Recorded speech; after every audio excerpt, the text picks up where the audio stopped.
研习神所默示的圣经，领受教训、督责、归正和学艺的益处。这是属神的人得以完全，预备行各样善事的成长之路。欢迎收听真道分解。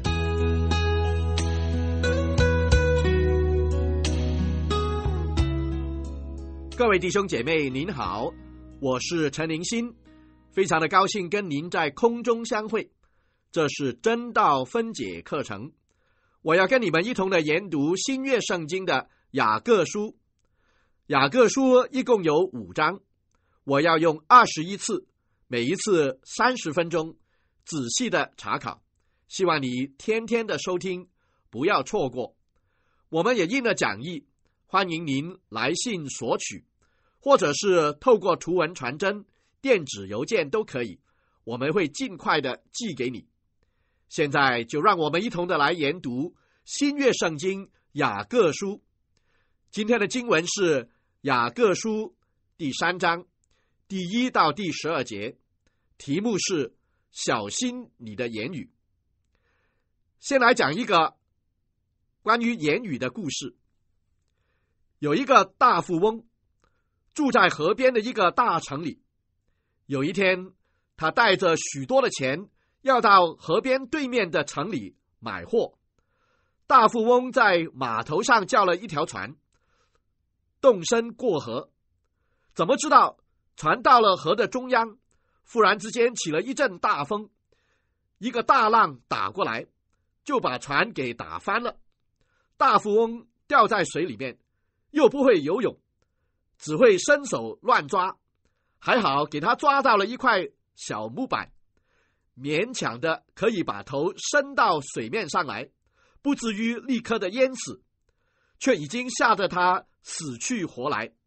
他睁开眼睛四面的张望，发现附近有几只小船，船上的人正在打鱼。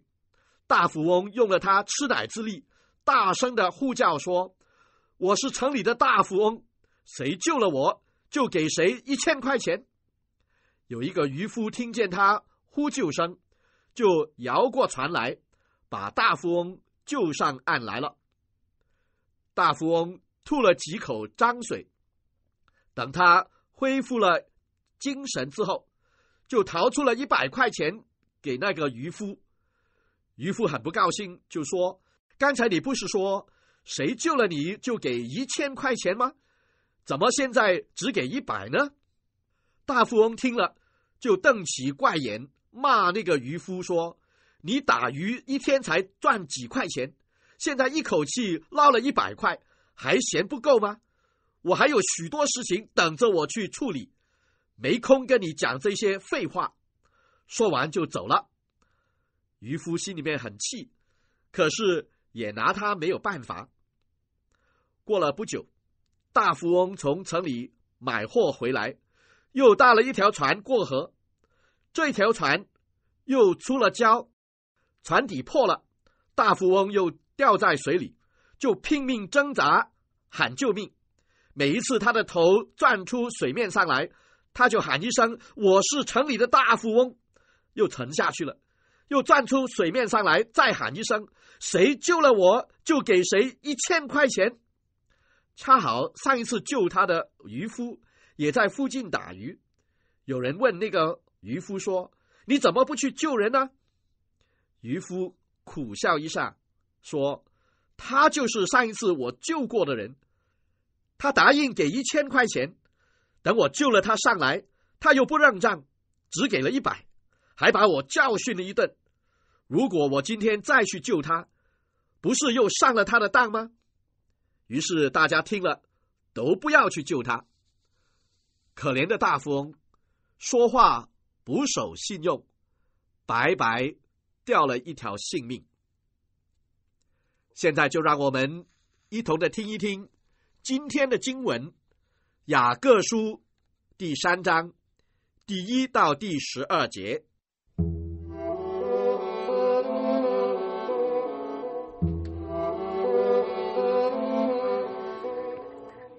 雅各书3章1到12节。我的弟兄们，不要多人做师傅，因为晓得我们要受更重的判断。原来我们在许多事上都有过失。若有人在话语上没有过失，他就是完全人，也能勒住自己的全身。我们若把嚼环放在马嘴里，叫它顺服，就能调动它的全身。看哪，船只虽然甚大，又被大风催逼，只用小小的舵，就随着掌舵的意思转动。这样，舌头在白体里也是最小的，却能说大话。看啊，最小的火能点着最大的树林。舌头就是火，在我们白体中，舌头是个罪恶的世界，能污秽全身，也能把生命的轮子点起来，并且是从地狱里点着的。各类的走兽、飞禽、昆虫、水族，本来都可以制服，也已经被人制服了。唯独舌头，没有人能制服，是不止息的恶物，满了害死人的毒气。我们用舌头颂赞那为主为父的，又用舌头咒诅那照着神形象被造的人。颂赞和咒诅从一个口里出来。我的弟兄们，这是不应当的。泉源从一个眼里能发出甜苦两样的水吗？我的弟兄们，无花果树能生橄榄吗？葡萄树能结无花果吗？咸水里也不能发出甜水来。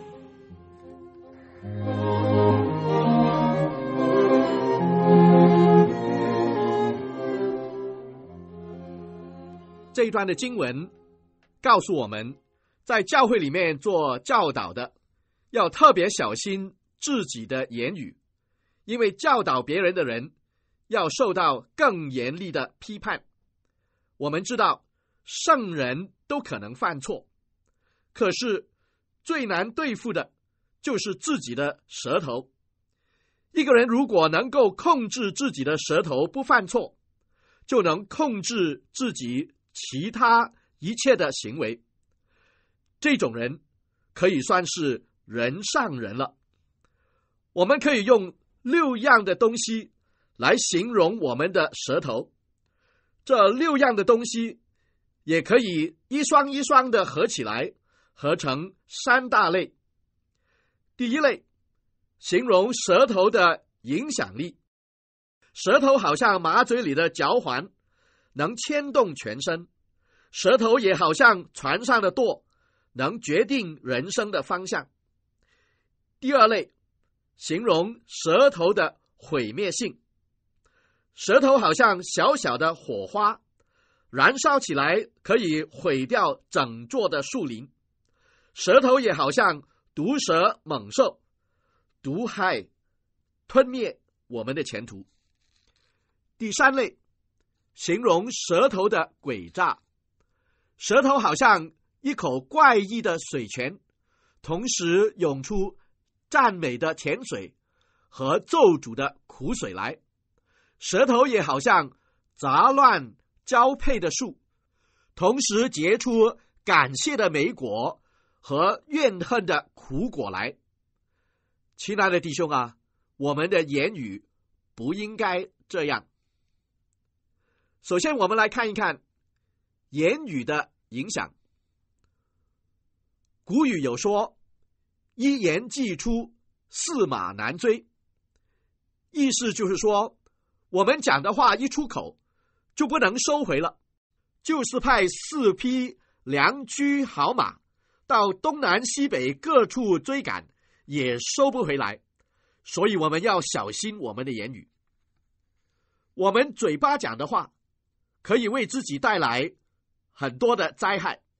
雅各在这里把舌头负面的功能分成3方面，就是舌头的影响力、舌头的毁灭性和舌头的诡诈。第一，舌头的影响力。舌头好像马嘴里的嚼环，能牵动全身。舌头也好像船上的舵，能够决定人生的方向。我们的嘴巴只是个小小的器官，可是它却是人的心思意念的出口。从一个人口里讲的话，可以听出他心里的动机、想法、计谋和策略，更可以知道他的个性、喜好、观念和态度。从一个人讲话的口气，我们可以看出他是谦卑还是高傲。从一个人讲话的表情，我们可以断定他是真诚还是诡诈。俗语说，来说是非者，就是是非人。一个人的话语表露出他是怎样的一个人。所以每一次我们张开嘴巴讲话的时候，要小心我们的言语。从我们能不能控制我们的舌头，就可以看出我们是否能够控制自己的思想和自己的行动。第二，舌头的毁灭性。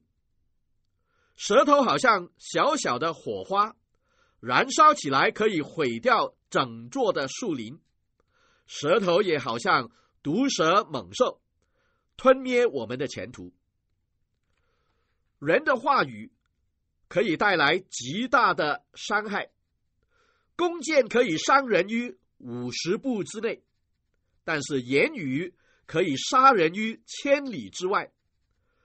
我们所讲的话，听在别人的耳朵里，再由听见的人口里传开来，一传十，十传百，没多久，全世界都听见了。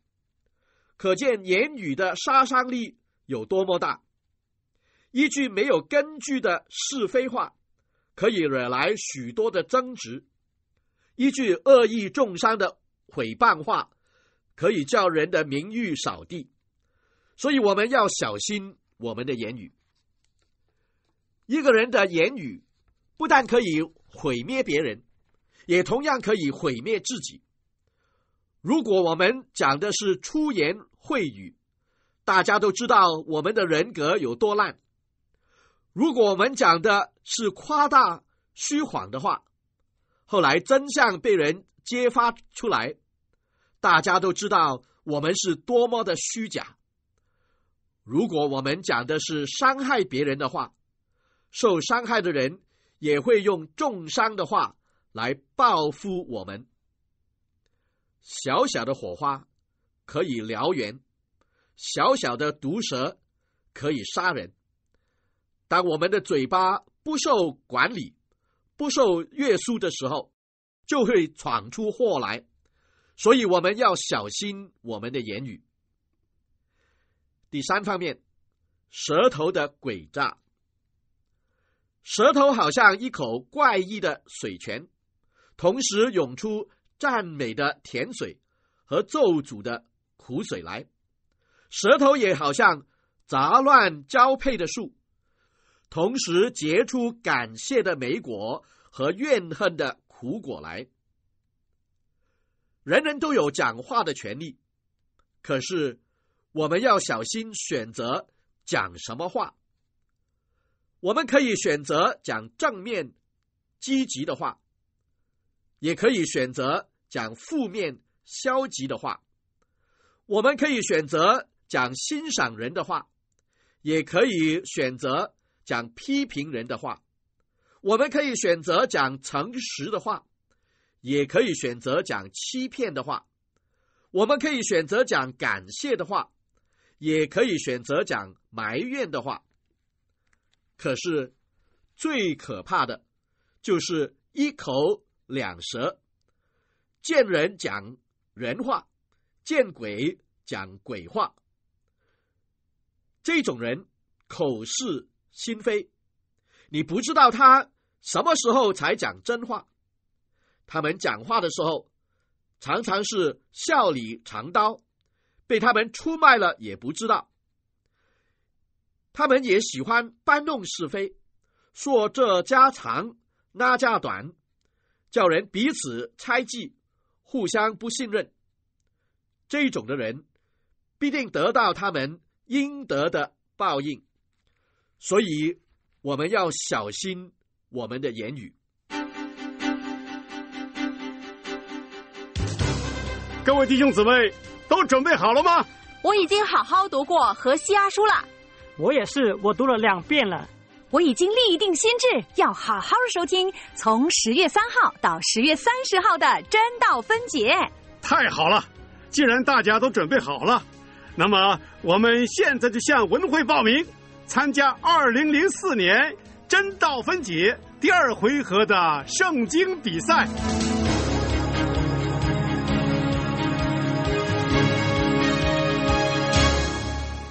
这是真道分解课程，我们在研读新约圣经的雅各书，欢迎收听。我们印了讲义，帮助你听得更明白。欢迎你来信索取，或者是透过图文传真、电子邮件都可以，我们会尽快的寄给你。我们在研读新约圣经的雅各书第3章第1到第12节，题目是小心你的言语。前面我们提到，人的舌头虽然小，却能够发挥很大的作用。如果我们不好好的控制我们的舌头，任由我们的嘴巴乱讲话，不但把我们的个性和人格的弱点都表露出来，而且言语可以伤害别人，也同样可以伤害自己。最可怕的就是一口两舌，搬弄是非。我们基督徒实在是要小心我们的言语。雅各这一番话不但是对所有信徒说的，更是特别对那些做师傅的人说的。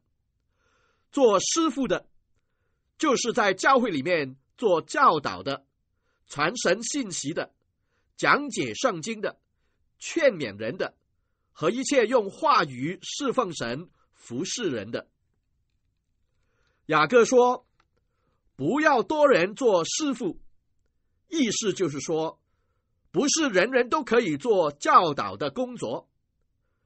教导的人是做神话语的出口，所以必须要小心自己的言语，免得我们的职分不被人尊重，免得叫神的话受亏损。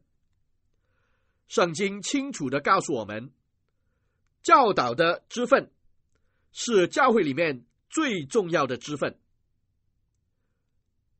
主耶稣在世上的时候被称为夫子，就是老师、先生、教师的意思。可见主耶稣最明显的侍奉不是行神迹，乃是教导的工作。第二方面，主耶稣选召了12个门徒，全心全力的教导他们。耶稣做的工作就是教导。第三，圣经的写成的目的也就是要教训人、督责人、使人归正、教导人学义。第四，我们知道圣灵的工作就是将一切的事指教我们，并且引导我们明白一切的真理。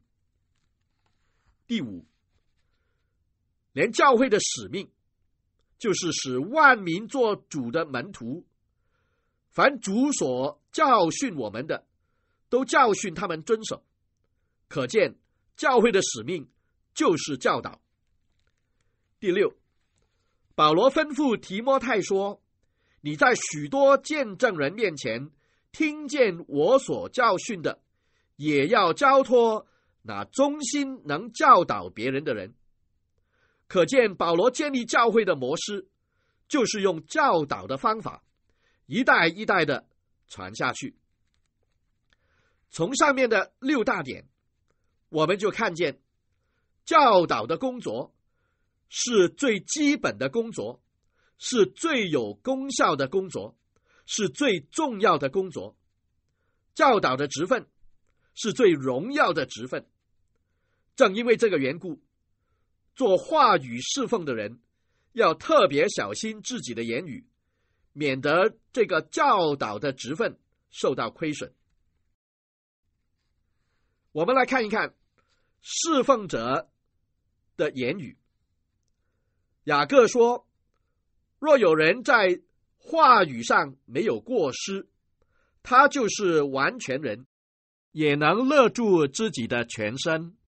我们在话语上侍奉的人，怎样才能够勒住自己的舌头，叫我们的言语合乎神的心意呢？让我在这里提出5方面。第一，我们要常常思想主的话。诗篇119篇第105节说，诗篇119篇105节这样说，你的话是我脚前的灯，是我路上的光。另外在第11节，诗篇119篇第11节也这样说，我将你的话藏在心里，免得我得罪你。神的话就是真理，真理进入我们的心里面，就像光照在黑暗里，把我们心中的思想和动机都能辨明。我们多亲近神的话语，我们的内心就会被他的话改变，成为基督的样式。所以诗人不单常常的默想神的话，他更把神的话藏在心里，反复的思想。这样神的话充满我们的思想，我们的言语自然也被主的话感化了。第二，我们的言语要温和。哥罗西书第4章第6节，哥罗西书第4章第6节，你们的言语要常常带着和气，好像用盐调和，就可知道该怎样回答个人。这里告诉我们，我们的言语要温和。温和的反面就是吵闹、暴躁、刻薄。言语吵闹的人容易挑起争端，言语暴躁的人容易引起别人的反感，言语刻薄的人容易惹起别人的愤怒。主耶稣说，温柔的人有福了，因为他们必承受地土。他又说，使人和睦的人有福了，因为必称为神的儿子。温柔是内在的品德，使人和睦是外在的行动。我们心里面被主改变，有了主的性情，就必然在言语行为上面表达出来。第3方面，我们的言语要纯正。提多书第2章第7、第8节，提多书第2章第7、第8节，从第7节下半开始。圣经说，在教训上要正直、端庄，言语纯全，无可指责，叫那反对的人既无处可说我们的不是，便自觉羞愧。这句的经文可以这样的翻译：教导人的时候要诚恳、严肃，言语要纯正，让别人没有批评的余地。这样，那些反对的人，因为抓不到我们的把柄，就觉得惭愧。我们要记得，我们在话语上侍奉神，做神出口的，常常会有人故意与我们作对，想尽方法要抓我们的把柄，所以我们要谨慎我们的言语。我们与人交谈要诚恳庄重，不用轻浮嬉笑的言语，讲话要合乎纯正的真道，这样我们在教导的侍奉上才能够得到大家的信任。第4方面，要有敬畏神的心。彼得前书第3章15节，彼得前书第3章15节，只要心里尊主基督为圣。有人问你们心中盼望的缘由，就要常做准备，以温柔敬畏的心回答个人。敬畏耶和华是智慧的开端。一个人没有敬畏神的心，讲起话来就会取巧，就会避重就轻，以为没有人会知道他的虚假，还以为自己很聪明，很会应对。其实这种的人是最愚笨的人，因为一切的虚谎到头来都会被人发现。反过来说，一个敬畏神的人，知道神是无所不在无所不知的，知道神在暗中监察，所以他必然会谨慎自己的言语。他这样做是最聪明的，最有智慧的，因为他讲话诚诚实实，不但得到大家的信任和尊重，更会得到神的喜悦和赐福。第5，我们要留意听圣灵的声音。哥林多前书第2章13节，哥林多前书第2章13节，我们讲说这些事，不是用人智慧所指教的言语，乃是用圣灵所指教的言语，将属灵的话解释属灵的事。我们知道圣灵的工作，不但教导我们明白真理，更叫我们随时随在想起主耶稣对我们说的话。只要我们常常的亲近圣灵，让圣灵有机会向我们内心讲话，圣灵乐意的把神的心意向我们显明。可是如果我们消灭圣灵的感动，圣灵的管教也是严厉的，所以我们要留意圣灵的声音，顺服圣灵的教导。雅各说，若有人在话语上没有过失，他就是完全人，也能勒住自己的全身。弟兄姐妹，如果我们想做个完全人，像天父完全一样，就要从管理自己的嘴巴舌头做起。雅各书第3章第1到第12节就讲到这里。下一课的经文是雅各书第3章13到18节，题目是上头来的智慧，请按时收听，不要错过。再会。